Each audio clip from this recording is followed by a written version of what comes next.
Que a paz e a graça do Senhor Jesus esteja sendo derramada sobre todos nós. Hoje eu vou falar de um assunto que eu acho muito importante para cada um de nós, para cada uma de nós. É sobre autoestima, sobre como a gente se valoriza. E eu faço duas perguntas. Você se valoriza? Como está a sua autoestima? Então a gente vai ver o que é isso. Há muitas definições do que é autoestima. Algumas delas que diversos dicionários apontam são: autoestima é a qualidade de quem se valoriza, assume o seu modo de ser e demonstra, consequentemente, confiança em seus atos e julgamentos. Autoestima é o valor que uma pessoa confere a si mesma com base em suas experiências pessoais, suas emoções, atitudes, crenças e autoimagem, que julga importantes, sendo que podem ser aspectos negativos ou positivos. É a imagem que cada um tem de si mesmo e por isso pode afetar o seu comportamento, causando ou não bem-estar. Autoestima é a avaliação subjetiva que o indivíduo faz de si mesmo, como sendo positiva ou negativa em algum grau. A autoestima envolve tanto crenças como emoções. Também encontra expressão no comportamento. E a última definição que eu achei em diversos dicionários é: autoestima é a capacidade de estimar suas virtudes, fraquezas, presenças e faltas. Saber quem somos de forma inteira, sem ignorar o que não somos, é o que aponta para uma boa ou uma ruim autoestima, não sendo um delírio de grandeza ou um complexo de inferioridade, ou seja, nenhuma coisa nem outra. Há na Bíblia alguns exemplos que eu quero enfatizar e contrastar. Moisés, o maior líder do Antigo Testamento, não acreditava em si mesmo. Ele era filho de hebreus, ele sabia disso, e foi adotado e educado pela filha de Faraó, que era o rei do Egito, um país que naquela época era um país importantíssimo. Mas no fundo, ele sabia que ele era filho de uma escrava. E não se sentia, e o interessante é isso, ele não se sentia pertencendo nem a um nem a outro grupo de pessoas, né? Então, esse sentido de não pertencer a nenhum desses povos gerava em Moisés um grave problema de identidade. E quando Deus o chama do Monte Horebe, desculpa, lá em Êxodo 3, Moisés dá várias desculpas para não aceitar o chamado de Deus. Diz que era homem de boca pesada e que não saberia falar, pois não era eloquente, que ninguém acreditaria nele. Cada argumento de Deus, Moisés contra-argumentava. Moisés se sentia incapaz, com uma série de complexos de inferioridade e baixa autoestima, mostrando-se um homem inseguro e sem valorizar o seu potencial em Deus. Mas para cada desculpa, Deus dizia que iria suprir todas as suas carências, deficiências e dificuldades. Deus via adiante, Deus via a obra pronta, Deus sempre vê a obra pronta. Deus sempre vê o que vai fazer através de cada um de nós. Deus sempre via e vê o futuro. Enquanto Moisés olhava para baixo, Deus o fazia olhar para ele, olhar para cima. Moisés só via o passado e a situação que lhe cercava. Moisés olhava para si e para as suas dificuldades pessoais. No entanto, Deus via o que faria nele e através dele. Mas em contraste com Moisés, havia Josué e Calebe, por exemplo, os únicos da primeira geração que saíram da escravidão do Egito, que herdaram a terra prometida, a terra de Canaã. Por quê? Porque em Josué e Caleb havia um outro espírito. Eles não se atemorizaram quando foram espiar a terra prometida e viram os gigantes que havia por lá. Tanto Josué quanto Caleb só viram as coisas boas da terra, tendo convicção que Deus os faria entrar naquela terra, apesar dos gigantes, apesar das dificuldades. E por causa da visão que tiveram, entraram na terra prometida e foram honrados por Deus. Josué e Caleb sabiam que eles eram. Desculpa, eu vou repetir a frase. Josué e Caleb sabiam quem eles eram em Deus e o que Deus podia fazer neles e através deles. A autoestima verdadeira está nesse ponto. Sabermos quem podemos ser em Deus. E sem fé, você não consegue enxergar nada à sua frente.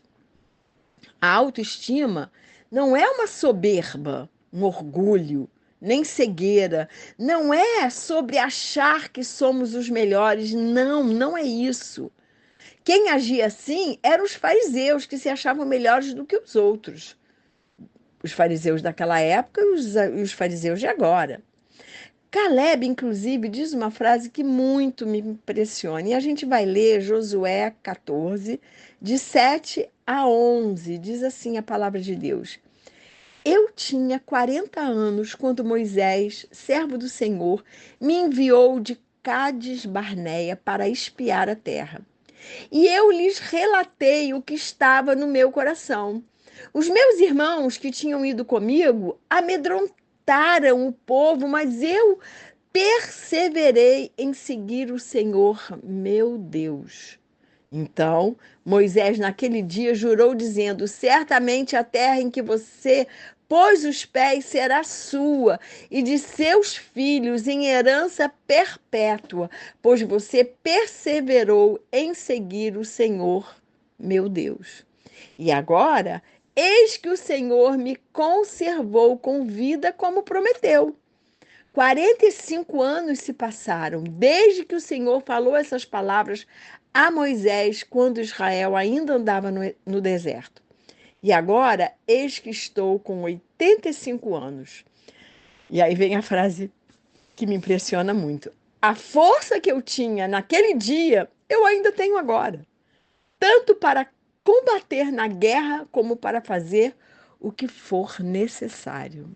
Que Deus abençoe a leitura da sua palavra. Então, Caleb reivindica a promessa de Deus junto a Josué, que agora liderava o povo depois da morte de Moisés. E ele se sentia tão forte como era há 45 anos atrás. Há uma outra passagem que mostra outras duas pessoas. Uma com uma boa autoestima e outra com uma baixa autoestima, que é Débora e Baraque. Naquela época, Israel não tinha um rei humano e era governado por juízes. E naquela época, as mulheres não tinham nenhum valor aos olhos de toda a sociedade. Mas Deus não via assim e constituiu Débora como uma juíza sobre Israel. E a gente vai ler Juízes 4, de 4 a 9. Diz assim: Débora, profetisa, esposa de Lapidote, julgava Israel naquele tempo. Ela atendia debaixo da palmeira de Débora, entre Ramá e Betel, na região montanhosa de Efraim. E os filhos de Israel vinham até ali para apresentar as suas questões. Débora mandou chamar Baraque, filho de Abinoão, de Quedes de Naphtali, e lhe disse: o Senhor Deus de Israel deu a seguinte ordem: vá e reúna os seus homens no monte Tabor, escolhendo 10.000 homens dos filhos de Naphtali e dos filhos de Zebulon. Eu farei com que Císare, comandante do exército de Jabim se dirija até você junto ao ribeiro de Quizon, com os seus carros de guerra e com as suas tropas, e eu o entregarei nas suas mãos. Então Baraque disse a Débora: se você for comigo, irei. Uma mulher, hein, gente? Olha o que um homem disse para Débora: se você for comigo, irei, mas se você não for comigo, não irei.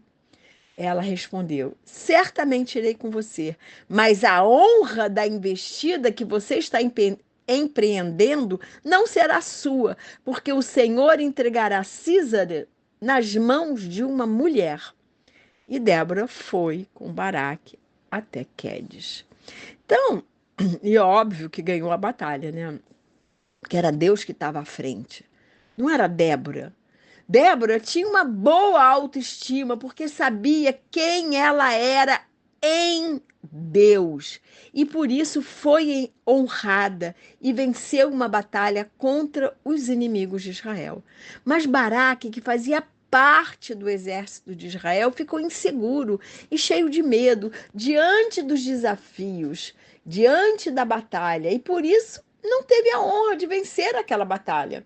A honra ficou para Débora, uma mulher. E eu volto a dizer que na época não era nem contada, não era valorizada. Quando não temos uma boa autoestima, perdemos as oportunidades de honrar a Deus e de sermos honrados por Ele diante do mundo. Saulo, em sua cegueira, né? Saulo, antes de ser Paulo, ele tinha uma cegueira pela religião e ele perseguiu os cristãos e consentiu na morte por apedrejamento de Estevão, um grande homem de Deus, um homem cheio do Espírito Santo. Estevão foi o primeiro mártir do Novo Testamento.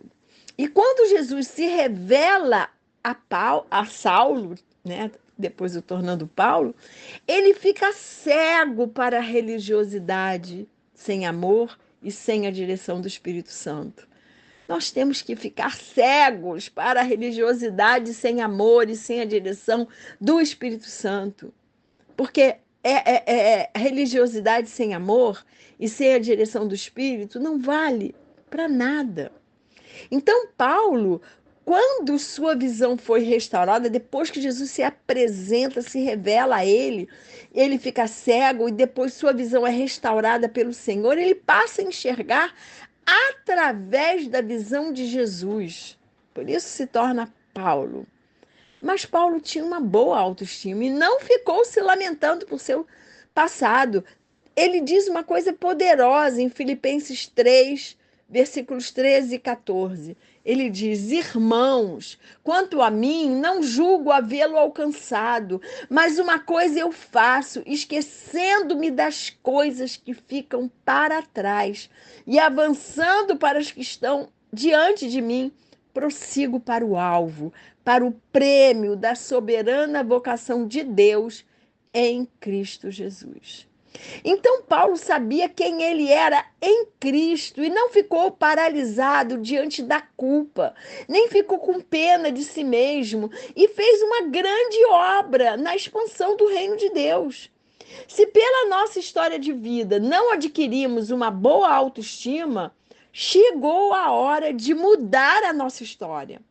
Temos que colocar toda a nossa história de fracasso, ou de dor, ou de humilhação, diante dos pés de Jesus. Temos que colocar toda a nossa história de pecado e de culpa pelo pecado diante dos pés de Jesus e pedir a Ele que Ele nos mude, nos transforme e nos restaure para a honra e glória do seu nome. Deus quer que tenhamos amor e estima por nós mesmos. Por isso ele nos diz para amarmos nosso próximo como a nós mesmos. Está lá em Mateus 22, 39. Então já está implícito que temos que nos amar e nos valorizar, porque Deus nos ama e nos valoriza. E a autoestima é fundamental para vivermos bem, confiando em Deus e na capacidade que Ele nos dá. Ninguém é melhor que ninguém, mas ninguém é inferior a ninguém aos olhos de Deus. Minha oração por mim e por você é que possamos honrar a Deus, nos amando, percebendo o valor que temos aos olhos do nosso Criador e Senhor. Minha oração por mim e por você é que tenhamos o mesmo espírito que havia em Josué, Caleb, Débora e Paulo. E que passou a ter, que Moisés passou a ter, porque Deus restaurou Moisés. Por isso ele se tornou o melhor, melhor e maior líder do Antigo Testamento, porque Deus foi tratando dele. Então a minha oração é que, por mim e por você, é que Deus trate do nosso emocional, como fez com Moisés, para termos um espírito de ousadia e de confiança em Deus, para cumprirmos o chamado que Ele nos deu. E que o Senhor nos abençoe e nos guarde, que o Senhor faça resplandecer o seu rosto sobre nós e que o Senhor tenha misericórdia de nós. Que sobre nós Ele levante o seu rosto e nos dê a paz.